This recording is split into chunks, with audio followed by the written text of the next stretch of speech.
Welcome again, students. I hope you all are well. So, you can see in the screen the revisionary video is written. It's a revisionary video and we will revise the important points of this chapter. So, let's start. French Revolution. I hope you remember the French Revolution.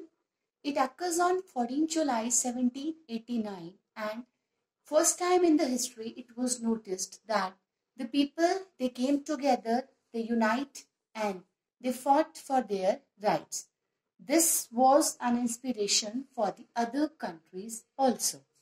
So, next we have studied the France before and after French Revolution or the France before and after 1789.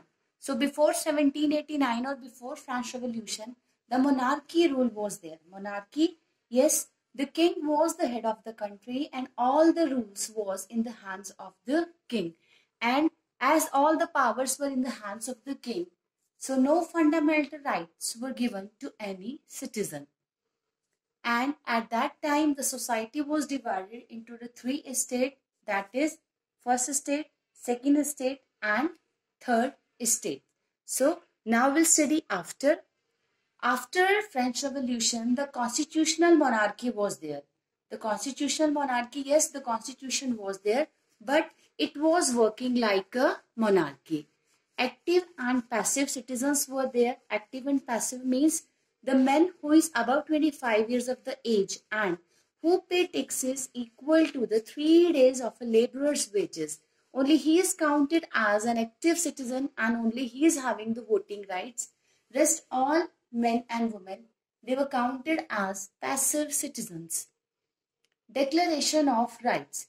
Some rights were also declared and finally at the end the France becomes a nation. Finally from the monarchy rule, from the constitutional monarchy, France declared itself as a free nation.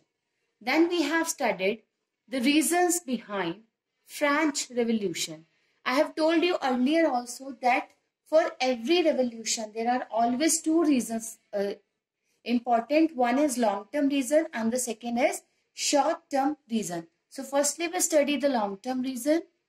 First long-term reason was the political reason. Political reason, when Louis XVI became the king of the France, he found his treasury was totally empty. And why the treasury was totally empty? Because the France was busy in the long years of the war and the long years of the war had drained the financial condition of the France.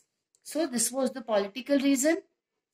Social reason was the social order of the society. At that time, the society was divided into the three estates, that is, first estate comes clergy, second estate comes nobles, and the third estate comes common men. First estate and second estate, they were having all the privileges, and third estate, they were not having all the privileges. Third estate has to pay taxes, but first estate and second estate, they were exempted from the taxes. And economic reason was, earlier we have studied when the Louis XVI became the king, he found his treasury was totally empty. So, first economic reason is empty treasury, and the second is it was noticed that there is a rapid increase in the population. Though there was a rapid increase in the population, so there was a rise in the price of the bread. And this rise in the price of bread leads to subsistence crisis. Subsistence crisis, an extreme situation where the basic means of livelihood are at endangered. So these were the long-term reasons, the political reason, the social reason, and the economic reasons. Now we will study the short-term reason, the immediate causes or the short-term reasons of French Revolution. First is subsistence crisis. We have discussed earlier also, an extreme situation where the basic means of livelihood are endangered. Then there was a growing middle class, and middle class was in the favor of equality, and that growing middle class was influenced by the ideas of philosophers and thinkers like John Locke, Jean-Jacques Rousseau, and Montesquieu. They motivate the growing middle class with their ideas which lead to French Revolution. And in the last meeting of Estate General, as we have studied, when the Louis XVI became the king, his treasury was totally empty. So for fulfilling that treasury, he called the meeting of a state general because he wanted to raise the taxes so that the empty treasury can be fulfilled. But the third estate, they denied this meeting and they leave that meeting. So these were the causes of French Revolution. Then we have studied how the France becomes a constitutional monarchy. We have studied the National Assembly was there. But till in 1791, the National Assembly, they draft the constitution. They make the draft of the constitution. And what was the main objective? The main objective was to limit the power of the monarch. And some rights were also voting rights were limited. Some rights were declared, but that voting rights were also limited.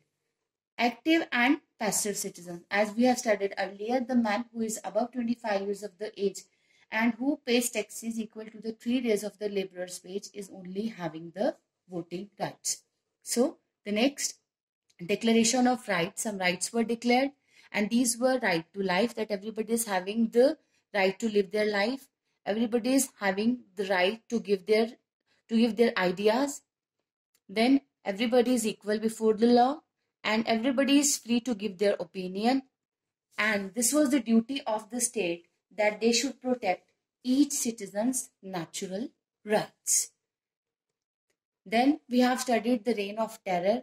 The period from 1793 to 1794 is counted as the Reign of Terror. Why it is called as the Reign of Terror? Because Robespierre, who was the leader of Jacobin clubs, he followed a blind policy of severe control. So though he followed a blind policy, even his supporters were against him, and finally he was arrested and he sent to guillotine. That means he sentenced to death. Then in the last rise of Napoleon, how the Napoleon, he became the king. In 1804, Napoleon crowned himself as the emperor of the France, and people saw him as a modernizer. Maybe he will change the France. And he introduced many laws such as the protection of private property and even uniform system of weights and measures. But he was defeated in Waterloo in 1850. So in the last, did women have a revolution? Yes, women also have a revolution. They established their political clubs.